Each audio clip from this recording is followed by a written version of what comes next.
Cześć, dzisiaj witam z Hajduk Wielkich, bo stoję właśnie pod budynkiem dyrekcji Huty Batory i właśnie ten budynek zwiedzałam. Dzisiaj są Europejskie Dni Dziedzictwa.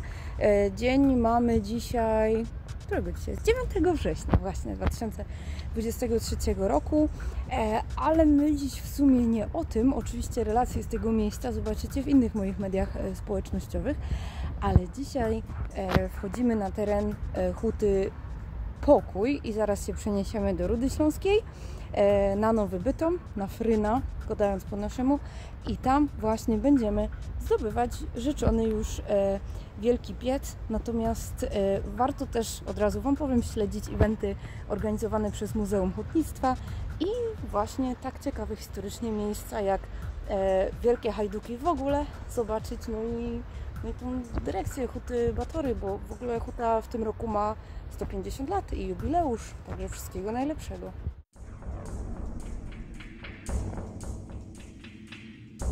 Gdy zapytamy przeciętnego przechodnia, z czym kojarzy Śląsk, usłyszymy zapewne odpowiedź, że z górnictwem. Zazwyczaj osoba ta doprecyzuje również, że chodzi o wydobycie węgla. A co z hutnictwem? Czy gdyby Johann Christian Ruberg, śląski Faust, nie opracował śląskiej metody wytopu cynku, węgiel szturmem zyskałby na znaczeniu w przemyśle? Słowem, czy gdyby nie śląskie hutnictwo, to czy śląskie górnictwo węglowe urosłoby do rangi giganta? Pielęgnujmy zatem nie tylko nasze górnicze dziedzictwo, ale i to hutnicze. Nie tylko kopalnie, ale i huty stymulowały przecież procesy urbanizacyjne. To również dzięki nim budowano osiedla robotnicze, szkoły, przedszkola, tworzono sieci elektryczne i wodociągowe. Współczesna Ruda Śląska wie o tym doskonale, dlatego też w 2018 roku samorząd miasta przejął na własność wielki piec Huty Pokój. Nieodłączny element krajobrazu dzielnicy Nowy Bytom, o której większość mieszkańców mówi po prostu Fryna. Kilka lat wcześniej, w 2012, obiekt został wpisany do rejestru zabytków decyzją Śląskiego Wojewódzkiego Konserwatora Zabytków. Piec znajdziemy także na Europejskim Szlaku Dziedzictwa Przemysłowego Erich. Żeby zrozumieć historię pieca, należy wcześniej chociażby dotknąć zarysu historii zakładu macierzystego. Huta Pokój została powołana do istnienia w 1840 roku pod nazwą Friedenshütte. Jej założycielami byli David Löwenfeld, Moritz Friedländer i Simon Löwy. 11 lat później huta zmieniła właściciela po raz pierwszy. Został nim hrabia ze Strzelec Opolskich, Andreas Maria Graf von Renard. Zakład składający się z wielkiego pieca opalanego koksem, kotłowni, hali odlewniczej i stolarni został rozbudowany o koksownię oraz drugi wielki piec. Kolejny właściciel, wrocławska spółka leśno-górniczo-hutnicza Minerva, kontynuował rozbudowę huty. W efekcie zakład mógł pochwalić się 4 wielkimi piecami, koksownią oraz piecami pudlarskimi używanymi do otrzymywania żelaza zgrzewnego. Niestety, kryzys ekonomiczny na rynku stali doprowadził spółkę do ogłoszonego w 1871 roku bankructwa. Zakład przejęło założone przez hrabiego Karla Wolfganga von Ballestrema przedsiębiorstwo Oberschlesische Eisenbahnbedarfs-Aktiengesellschaft Oberbedarf, rozpoczynając tym samym niezwykle owocny etap historii huty.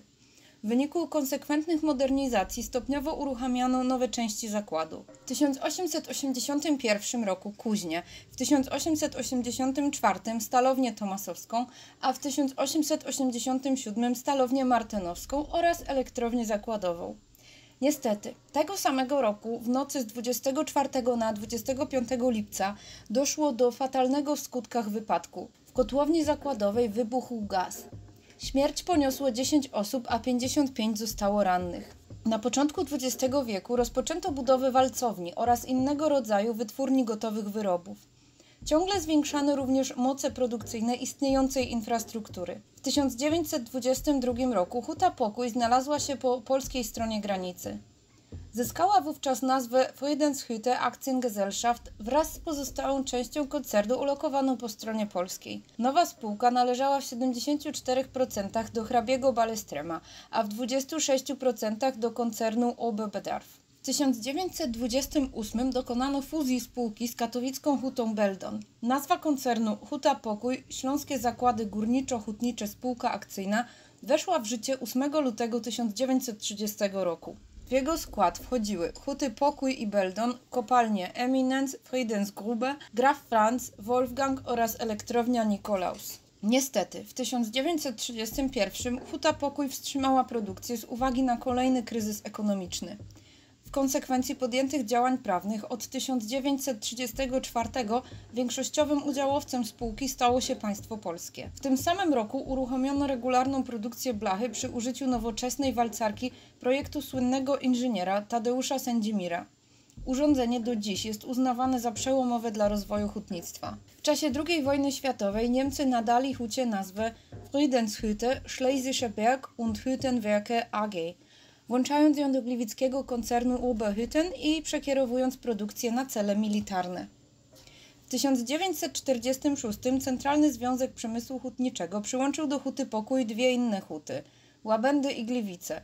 Powstałe w ten sposób przedsiębiorstwo stało się największą hutą żelaza i stali na terenie Polski. Po roszadach dotyczących samodzielności zakładów została ona przywrócona w 1950 roku. W 1954 sfinalizowano budowę nowej walcowni blach grubych. W 1961 wygaszono Wydział Koksowni, a w 1970 nastąpiła likwidacja spiekalni rudy. Zamknięte oddziały huty były wyjątkowo uciążliwe dla mieszkańców okolicznych osiedli. Produkcja cienkiej blachy stanęła w 1973, a już 2 lata później walcownia Sędzimira została wyłączona z użytkowania. W latach 80. wygaszano kolejne wielkie piece, aż w 1988 likwidacji uległa stalownia. Jednocześnie huta proponowała nabywcom inne wyroby, których produkcja mniej obciążała środowisko. W tym okresie ruszyła za to produkcja w nowoczesnym zakładzie profili formowanych na zimno. Z czasem huta ulegała kolejnym restrukturyzacjom, aż w 2015 stała się częścią grupy kapitałowej Węglokoks SA. Jak już wspomniałam, istnienie tak dużego zakładu pracy pociągało za sobą konieczność zapewnienia warunków bytowych pracownikom. Pierwsze budynki mieszkalne w pobliżu huty powstały w 1840 roku. Zabudowania z początkowego okresu były parterowymi domami wielorodzinnymi z czerwonej cegły. Domy wielopiętrowe zaczęto budować później. Na obszarze nazwanym Schwarzwald, dzisiaj znanym jako Czarny Las, wybudowano osiedle z przedszkolem i szkołą, a także charakterystyczny dom towarowy. Od jego oryginalnej niemieckiej nazwy Kaufhaus wzięła się używana do dzisiaj nieformalna nazwa całego osiedla.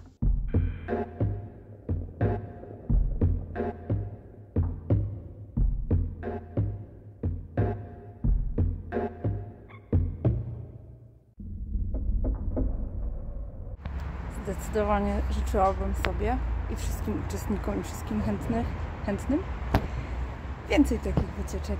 No, miejsce jest rewelacyjne i mam nadzieję, że ta rewitalizacja szybko i skutecznie stanie się faktem. Jak to się robi? Tak, trzymam kciuki. Podobnie jak inne zakłady przemysłowe, huta troszczyła się także o edukację, ale i życie kulturalne i sportowe pracowników i okolicznych mieszkańców. Przed wybuchem II wojny światowej funkcjonowała już szkoła rzemieślnicza dla dorosłych pracowników.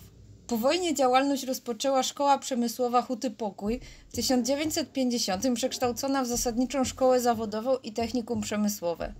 Przy zakładzie funkcjonowały przedszkole Florianka, klub sportowy Pogoń, zakładowy dom kultury z biblioteką oraz zakładowa przychodnia lekarska.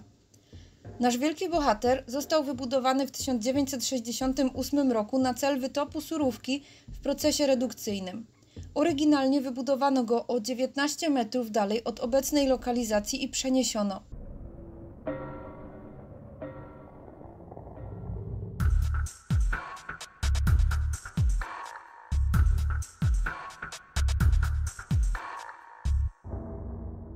Jego przesunięcie było jedną z pierwszych operacji tego rodzaju w Europie. Wszystko to miało jednak sens i cel. Taka forma konstrukcji umożliwiła ukończenie budowy w zaledwie 105 dni zamiast 1,5 roku. Pomyślcie tylko, przestawić 1780 ton o 19 metrów.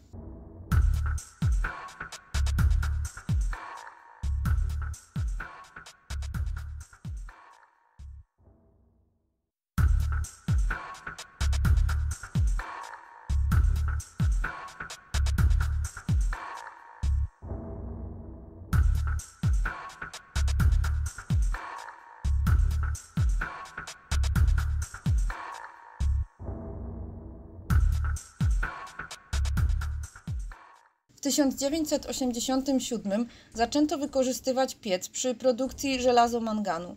Został wygaszony w 2005 roku, a pod koniec 2012 został wpisany do rejestru zabytków decyzją Śląskiego Wojewódzkiego Konserwatora Zabytków w Katowicach. 18 grudnia 2018 roku został oficjalnie przejęty przez miasto Ruda Śląska. W lipcu 2020 roku Wielki Piec został częścią Europejskiego Szlaku Dziedzictwa Przemysłowego Erich.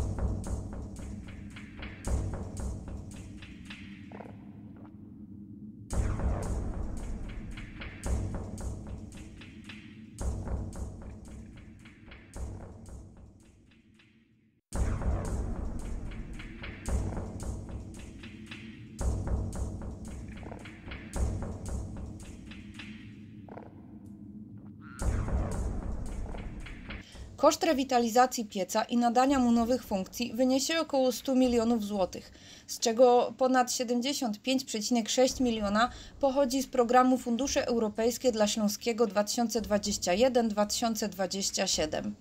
Piec w nowej odsłonie stanie się muzeum ze ścieżką dydaktyczną i platformą widokową, a także edukacyjnym placem zabaw.